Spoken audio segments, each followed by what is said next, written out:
આજે જો અમે પગાર માટે આવ્યા છીએ, દિન 7 ની અંદર અમને પગાર કરવામાં નહીં આવે તો અમે સમગ્ર મહાનગરપાલિકાની સુરેન્દ્રનગર શહેરની કામગીરી બંધ કરી દઈશું। કેટલા કર્મચારીનો પગાર બાકી છે? 300 થી વધુ સફાઈ કામદારોના પગારો બાકી છે અને આવનારા દિવસોમાં અમે બંધ કરવા માટે તૈયાર છીએ।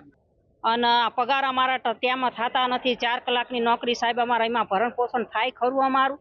અમે 8 કલાકનું કહેવી છીએ તો ચોખ્ખી જ ના પાડશે ને 4 કલાકમાં અમારી પાસે 8 કલાકનું કામ લેવડાવે છે। તો સાહેબ આ શા માટે અમારી માથે અન્યાય થઈ રહ્યો છે? તો આ અમારા 3 મહિનાનો પગાર બાકી છે। 3 મહિનાનો નહીં, ખરેખર 2 મહિનાનો પગાર બાકીમાં છે અને એકાદ મહિનાનો પગાર આજકાલમાં થઈ જશે।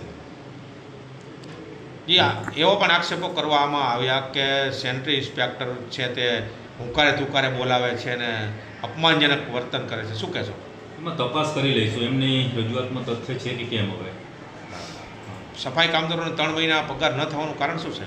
3 મહિનાનો નહીં, 2 મહિનાનો। આ શું કારણ? નાણાકીય પરિસ્થિતિ। અમારી તમામ માહિતીથી અપડેટ રહેવા માટે જોડાયેલા રહો S9 ન્યૂઝ સાથે।